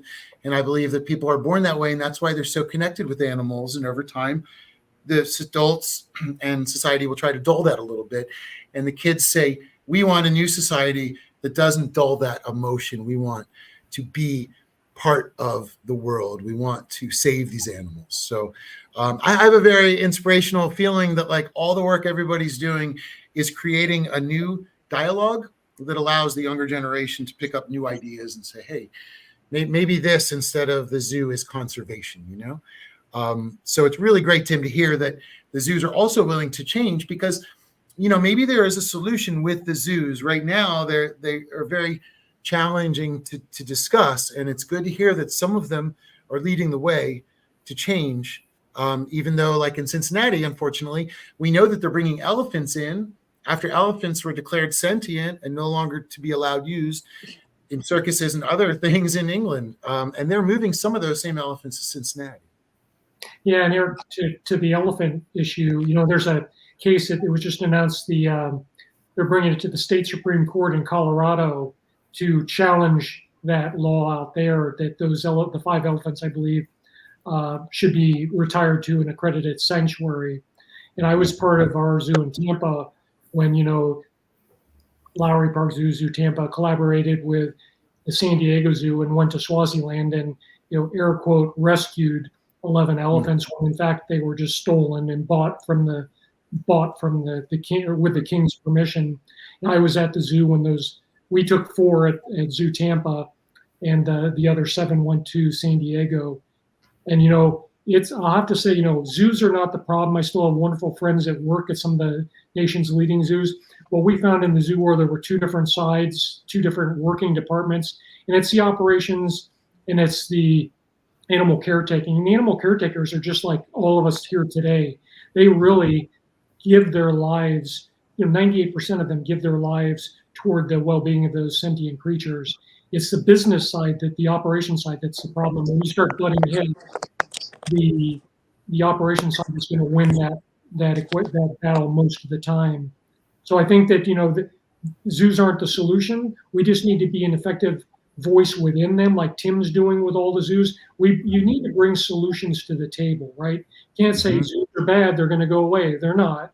So we need to bring solutions like Tim and his colleagues are doing, and carrying communicating education, and Nicole. It's all about bringing answers, bringing resources to the table, and saying, hey, let's work together. Let's make a positive difference. Zoos are not going to go away in any of our lifetimes, right? Let's make them better, and let's do what we can for each and every one of those sentient creatures until Carrie and colleagues like her can, protect that habitat in the wild till such a day where we can release some of these animals back into the wild, where we don't have the concept of captive conservation. I love that term, captive conservation, because that is such the misguided spot we find our society finds ourselves in. That it's definitely not the key, to the future. And it brings up as well, Jeff. You talk about the love that these zookeepers have for the animal. It breaks my heart to think about what they went through when Harambe was killed. Or Tim, you've seen this as zoo after zoo after zoo after zoo, and the emotional leftovers that these people must deal with must give them PTSD. They go to save animals and are asked to potentially kill them if things go wrong. It just seems to me that it's a system that if we had to pitch it to some aliens, they would go, what? That doesn't even make any sense. Yeah, the one thing too is that it's not just the incident that's haunting them. It's what happens afterwards with the media and friends. You'll be surprised how many friends will come after you and say, how do you let this happen, and all this stuff. And it really is, they shouldn't be there in the first place. It's my big thing. I'm not anti-zoo, but I can tell you right now, I am for evolving out of zoos. I want to not see this anymore. I don't want to ever see a broken animal, but I want to be able for people to understand that when somebody, say an animal like Harambe gets killed, okay, it's those people directly there that were there watching it. It's the people and their families, and the people in the media show it. It goes out into millions and millions and millions and millions of people. And then we got what we call post-traumatic syndrome with people that never even were there, that are totally shocked at what they saw. And people don't understand how many lives are touched, when Cecil was killed, and the way he was killed, with a crossbow bone or whatever it was. You can't really even think in your mind how many people that touched. It's hard to sit and dwell on it and say maybe 1,000, 2,000. No, millions and millions and millions of people. And it's like my young lady from Africa, which goes over to Africa and help out, is that, man, we need to tap into that, and keep that rocking and rolling, because that feeling should be every week, like we feel it. And I don't understand. Somebody asked me, why do you do the things? I was on 2020 interview years ago, and they go, why do you do the things you do? And I said, I don't understand why you don't do the things I do. I don't get that. And that's where we're different. Exactly. We're different than the rest of the population. We got to be careful how we talk to them, because to me, just saying that, I was a smart ass. But I thought in my mind, no, that's true. I don't understand it, so I need to step back. I have friends that, work in the psychology field and stuff. And they say, Tim, you're really good about communicating with people, get things crossed, get things done. He goes, but you got to be real careful to not condemn somebody else for not believing what you believe at that time. Can I jump in on that? I want to jump in on that, because when I was finishing that break, I made a film, Breaking Their Silence, Women on the Front Line of the Poaching War. And at the end of it, we're all filmmakers. That ending has to be, has got to be the biz. And I and erred about what I did, because the decision that I made was the scarier decision. And I ended it by saying, most people don't act because they don't know. You know now. What are you going to do? And that's how my film ends, right? After I've just showed you everything you need to know. And I didn't say any of it. I was just a conduit from the people on the ground who are giving you the information as they live it. And we won every festival we entered. It was a huge success, blah, blah, blah. That's good. But it's literally what you just said. You've got to be brave. You were on 2020. That's your audience, and you did the brave thing, right? You said what was in your heart, and that's what we have to get people to. I think I want my next film to be a documentary about everyday people who do courageous things. Because where did that go? Where did that go? I'm going to call it uncommon valor. I'm going to find people. Yes. Because I feel like we're living amongst a bunch of chickens who want to look the other way, not say anything, don't rock the boat, when we should be in a time where we are rocking the boat. And these animals need us, because the only reason they're in peril, now I'm on a soapbox, but the only reason they're in peril is because of humans, and therefore it is our human, I think, responsibility to step up and give them back their freedom. Well, Absolutely. I'll chime in, because here's, major kudos to Erik and Sierra and Nicole and Jeff, because if they weren't doing what they're doing, we wouldn't be here today. There would be no Harambe Day 2024, right? Absolutely, Jeff. Where's Cecil? Where are the people doing it for Cecil? Where are anybody doing it for any of these sentient creatures? For Zanesville, who's doing it every year for Zanesville? Nobody, right? So it's somebody needs to step up. So tremendous respect to Erik and Sierra, Jeff and Nicole for bringing us all to be a voice, right? Never forgotten. Never forget. Thank you, because it is so important. We were very lucky to be trusted with this story, and very honored to be given this trust, and especially from Jeff McCurry, who this is not just a story to him. This is his life. And he lives every day trying to keep Harambe alive. Jeff, in light of that, I wanted you to tell us about your shirt, because it's a great story about Harambe permeates pop culture always, and how we can use that to make sure that we are always sending our message through. But I was curious about your shirt. It's a shame that it happened when COVID just started. So it really put a monkey wrench into it. But a minor league baseball team called the Fredericksville, Virginia, Freddie Nats is their nickname. They decided to have a Harambe night, and they contacted me out of the blue, and they made these jerseys that this is the one the manager wore during the game, and they've got pictures of Harambe all over, and they really put on a wonderful show. The whole evening was great. It was all, it was the first experience. One of the things, this was so out of the blue for me. And then it was like, okay, dream bigger. And I was like, okay, I dream that I'll see Harambe on a billboard. And, baseball stadium, this was a modern stadium. So they had all these Jumbotron billboards everywhere. And to see my photos up on these billboards at a baseball game, it was just, such a thrill. But it was just, everybody feels bad about Harambe and wants to honor him. That's what I mean, where it's 99.9% positive about him. And it's he's really done his species so much good, in that, the legacy he left is you got to help everybody else. And I can't think of a better legacy for any of us to want to leave behind, that the whole world says, hey, we got to do better for everybody else. And that's what Harambe has done. I was just thinking of Tim and Jeff work a lot on ambassador animals and the problems within that. And I was just thinking, Jeff McCurry, that your images of Harambe have made him the ultimate ambassador animal. And in that way, this is what we need more ambassador animals to be. Yeah, it's the biggest thrill I get is in the meme world, Harambe in heaven meme.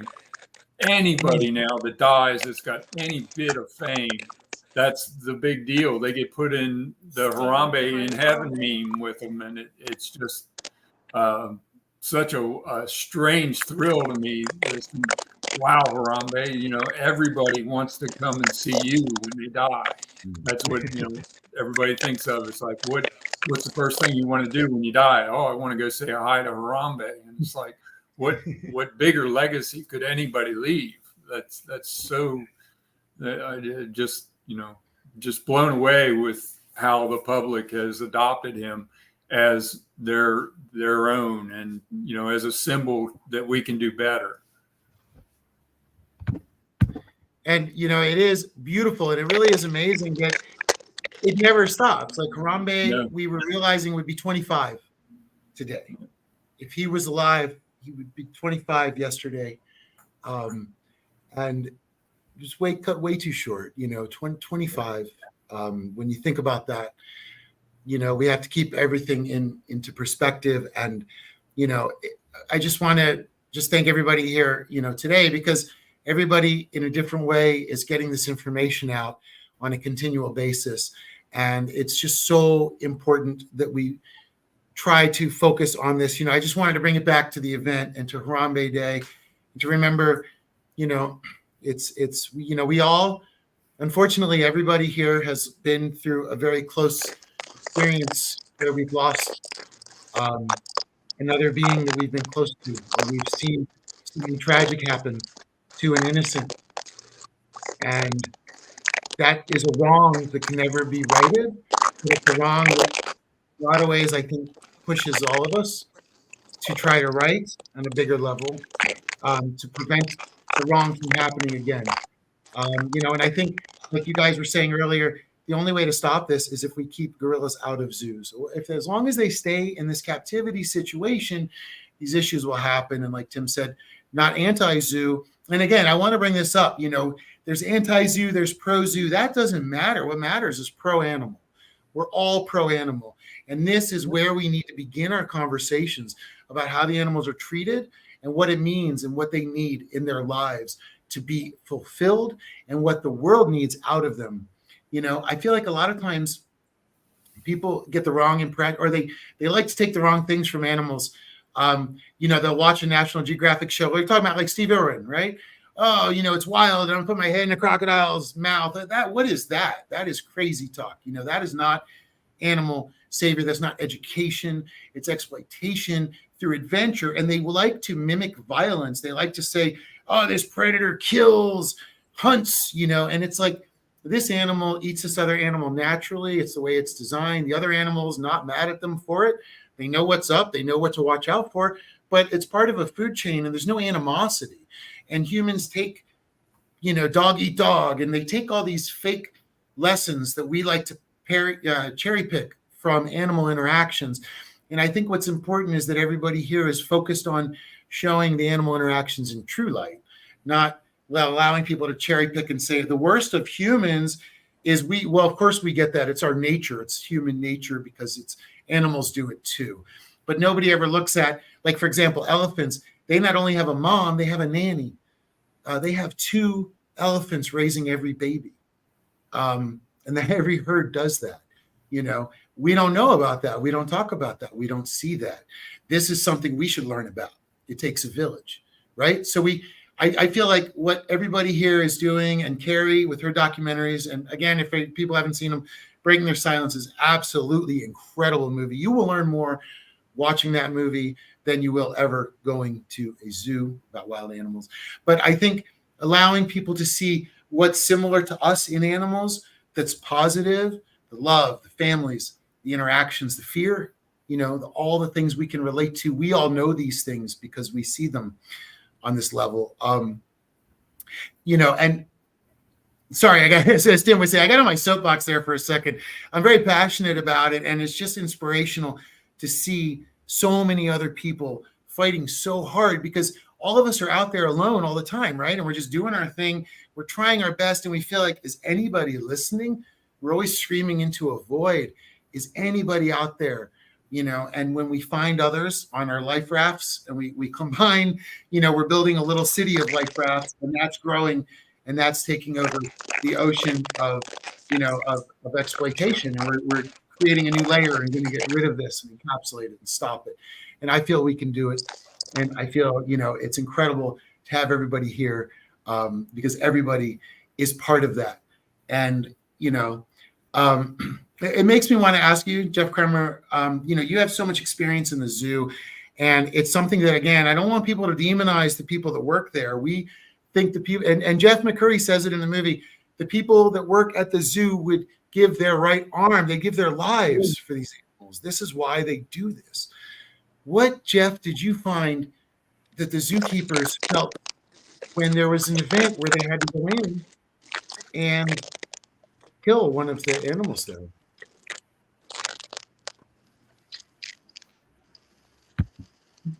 The animals, each at our zoo, each domain would have an assistant curator, and then all the keepers would be in charge of that domain. So it was Australia or Africa, and those animals, those sentient beings, were their kids. I mean, literally, they would give their lives, like Jeff said, they would give their lives for them, and they would fund things, enrichments and things that the zoo said they didn't have money for, although the CEOs are making generally over $300,000 each, and the money's just not going toward the animals in great perspective. So in our zoo during my tenure, the only time they had to shot, the only time that I know that they shot and killed any of the animals would have been the Sumatran tiger named Inshallah. There were a lot of animals that were put down, and that brings up a good point. I'm glad you asked. It's not always a tragedy like with Harambe or Inshallah, the Sumatran tiger. Sometimes it comes down to practical. Like our big zoo, we had 52 acres. We had about 2,000 animals at the time I was working there, and we had one vet, right? And I was personally there during the tenure where if you have limited resources and if you have an endangered white rhino that is needing critical care, but you've got some other animals, other sentient creatures that are being brought in by their assistant curators that need treatment as well, the vet and the vet team have to triage. And there were animals that lost their lives because they could not be cared for because we didn't have the means to tend to all the needs of those sentient creatures that the zoo chose to bring in to be captive at the same time. So I know that when they triage, they're gonna prioritize a white rhino or a chimpanzee or any of the. They're gonna triage species, right? And that's just a sad statement of captive conservation when you have to triage who you're going to try to save. I mean, that's the sad reality of the zoological world. That shouldn't be. That sounds like his choice. Sorry, King? I'm just going to have to cut off here because my phone's causing static to other people listening. Okay. All right. I'll see you guys. Be safe. Thank you so much, Tim, for joining us today and everything in this conversation. Thank you for everything. See you soon. All right, very well. Carrie also had to hop off. She had to get to a meeting, and I want to thank everybody for still being here. I know it's been a long panel debate, but there's so many aspects to discuss, and so it's important to have everybody on today. I think to really take a look at all these different areas. And, Jeff, you're just talking about how the triage of there, and it reminds me of Jeff McCurry's story about, saying, I don't know how you guys work in the prison every day, and them being upset with it. I mean, I imagine the people that work there must understand the limitations of the animal's happiness. And I think that, and I'm curious, Jeff, what you think, do the zookeepers, is that something they talk about because they try to continue to find new enrichment and ways to help the animals? Or do they say, everybody's fine, we're just going to do this stuff more for the public? I think it's just like our whole human environment, right? I knew keepers that were on all spectrums. Some were really hard. I know one that I personally worked with for a number of years, and that individual is still working as a large carnivore keeper in one of the nation's biggest zoos. And he ethically, morally, he's got that mindset where he can accept it, right? And he is providing the very best care for those sentient creatures that are entrusted to his care, right? And then all the other end of the spectrum, ones that are just there because they're, they got their biology or zoology degree, and it's the first step to move on to something else, and everything in between. And so just like people have different personalities, so, zookeepers are people, right? So they've all got different personalities, and it's interesting because different domains. So like the caretakers of the birds or the personalities. My wife's a child psychologist and a behaviorist, and breaking down the personalities of these different species and the people caring for them is a really interesting field, right? Because different personalities deal with different species sometimes better than others. And it's really interesting to see the way that those individuals deal with those sentient creatures that, you know, they're entrusted for caretaking for. So from mammal, you know, from amphibians to mammals to everything else, it's fascinating. And that is interesting. I imagine everybody has their specialty and, you know, and focus on it. I can just say it was my experience that, you know, you talked about enrichment. It was my personal experience in a very personal battle that we ended up exposing the zoo for and doing battle with. They actually took us to litigation after we left and exposed the zoo for all their animal welfare and human safety concerns. Is that our zoo at the time was almost zero interested in animal enrichment, except for the keepers, right? The animal keepers were phenomenal, but they were spending a lot of their own money to make that happen for the animals entrusted to their care. The zoo is an organization and a budgeting, you know, line item. There was very little resources directed towards animal enrichment, which is a shame. Now everything's progressing, you know, everything evolves. We would just like to be a part of helping that evolve in a much more expedient manner.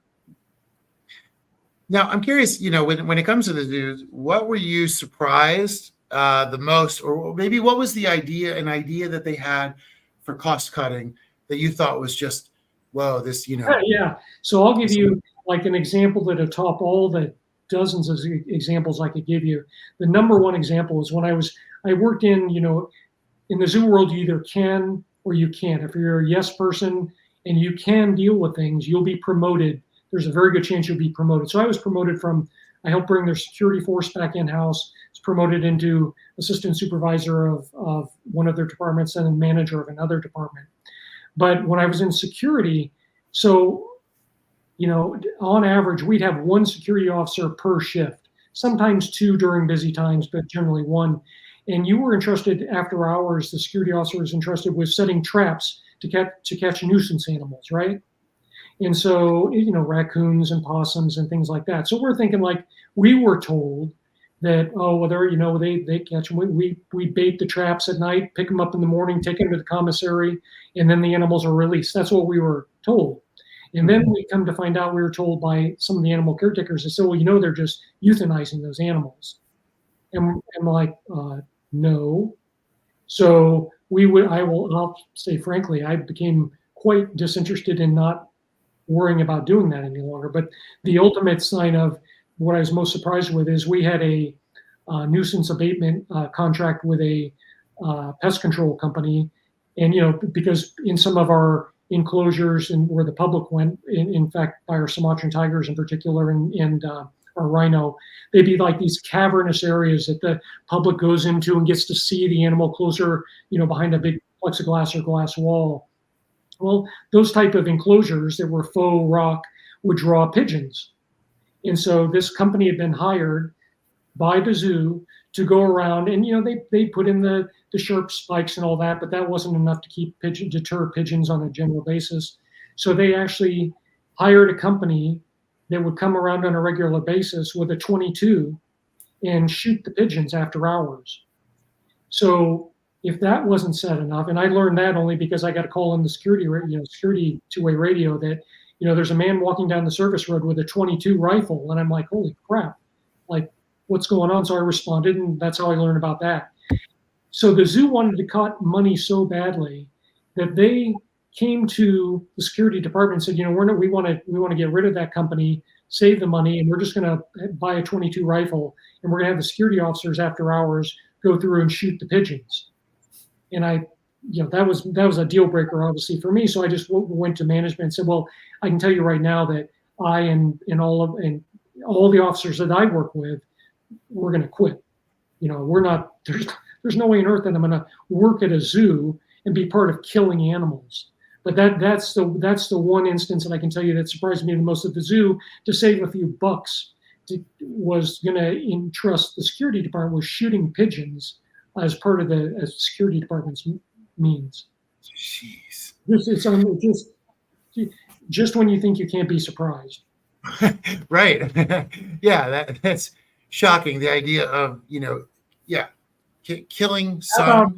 How keep about someone. build enclosures, or go? I'm sure that there are environmental companies out there now. First of all, don't build an enclosure around for the public that's going to be a haven for animals that you don't want to be in that part of the zoo. I get it. It's pigeon dropping, so but there's companies out there that have humane ways to we see them in domestic houses. Where they can protect the whole house where the rodents won't get in and all those kind of things.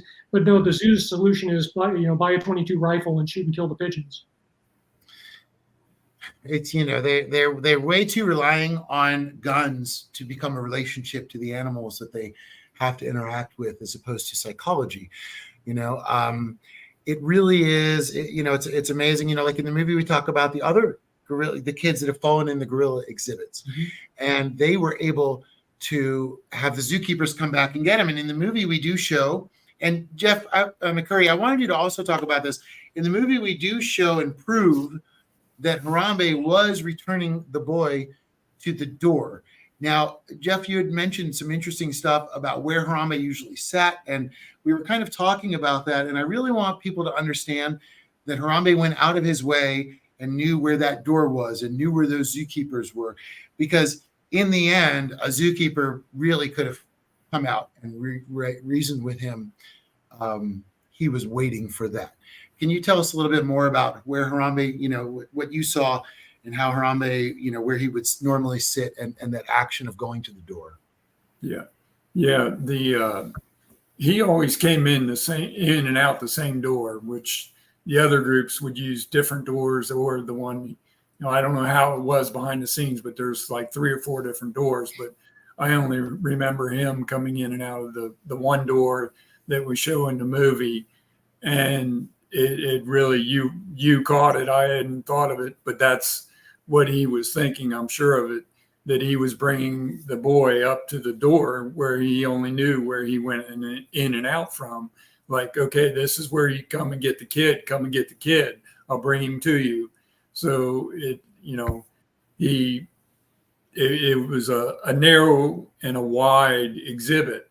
And that was on, as we're looking at it, the far right side of the exhibit. But when Harambe would come in through that door, he would immediately run to the left side of the exhibit. And that's generally where he was all the time. And so for him to bring, that wasn't his spot where he brought the child to. That was clearly him thinking, oh, this thing that I've got here, this boy, which he didn't understand why it was with him, but he understood where you go in and out. And that's where he took the boy. And, once you pointed it out to me, it's like, yeah, I 100% agree. That's exactly what he was thinking, is how do I get rid of this child? And that's where I go in and out, come get him. And, I wasn't there, but I don't know why anybody didn't think of that. Yeah, that's just one of the many failed concepts of captive conservation, is that would be against protocol. We're looking at it from an animal welfare perspective, and unfortunately the zoo's looking at it as a business perspective, right. Human first. And so they would never put a second human at risk. Exactly. But I can tell you that if the public hadn't been around, I've personally witnessed animal caretakers risking their life during something, not with a human, but with another animal. But the zoo would never, that would be against protocol. And that's a sad reality, again, of captive conservation. Of course, that's, but there's no way they simply would say, just open the night house door and put your hand out and pull that child in. The zoo would never endorse that. Well, here's a story. At least 10 years before the Harambe incident, I had another time where I was at the zoo. I was an unofficial photographer for the Cat Ambassador program, and the zoo has been able to cover this up. But it happened at the local Cincinnati Channel 12 studio. They had the Cat Ambassador program, and they had 2 Bengal tigers that they would take around to schools and everything. So they had them for a TV appearance. and the keeper was holding him in a hallway, and Thane Maynard's daughter came running down the hallway and went around the corner and literally ran into the tigers.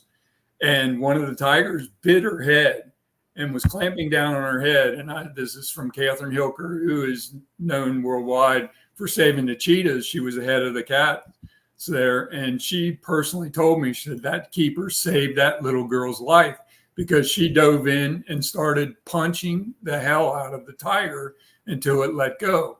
She said, otherwise that little girl would have been dead. So, Thane is really, he's seen both sides. He's seen his child saved by a keeper, and he's seen, Harambe get killed because they wouldn't let a keeper risk any danger because of money. It was all because of money. But I'm certain that all the guerrilla keepers would have lined up to volunteer and say, I'll go in and trade Harambe his favorite food for the kid. Absolutely. But the business people, I'm sure that was just not even on the table. No, and the Cat Ambassador program you bring up, I mean, it's remained one of my focuses for the past 12 to 15 years. And Cincinnati Zoo is, one of the worst exploiters with the Cheetah Ambassador program. Luckily, all the AZA accredited zoos that I continue to track on a daily basis, they give them credit. They've evolved to the point of not exploiting the lions, tigers, and leopards, and the snow leopards, and the jaguar cubs anymore for their Cat Ambassador programs. That was as of 5 years ago. That was not the case, but they do continue to condone the exploitation of every species of cat from cheetah on down. And I had a captured last year where they let a visiting faux conservationist go into the Cincinnati enclosure with the cheetah, and take his picture out with the cheetah ambassador on the podium there, no protection at all. So it's like there's not that many AZA accredited zoos still doing that, right? So how do they let a handful make the rest look bad, right? So if, say, in the whole Cat Ambassador program, say there's a dozen or even 2 dozen that are still exploiting cats, well, why let them do that when you have 200 more zoos that aren't doing that, right? It should be about the bigger conservation message, the human safety message, and it all comes down to it. Is our experience that the zoos are pretty much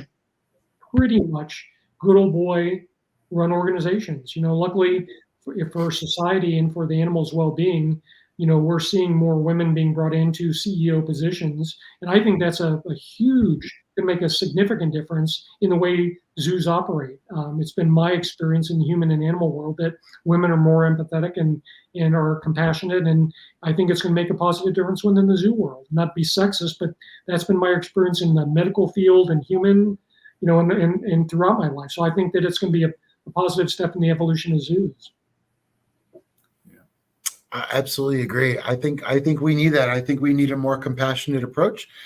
And I do think that, especially within the decision-making areas, it'd be wonderful to get fresh perspective and fresh blood in there. And just before I forget, I want to commend Nicole when she said it exactly. I used to use it when I get public tours at the sanctuary and at the zoo.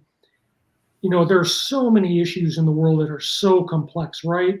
That are mind-boggling. Like, it's almost like you're talking rocket scientists. This is a problem or an issue that has the simplest denominator, the simplest answer, the simplest way to solve all of this, and that is to do nothing, right? You don't go to a zoo. Just like we don't go to a circus. We don't. So all these other concerns in the world, the solutions require you to do so many things or give so much of your life or to change so many of your behaviors. This is the simplest denominator. Just don't go. Done. Wow. So kudos. That's exactly the answer is don't go.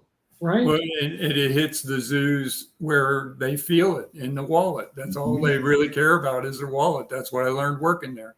It was a money-making operation, and that was the line.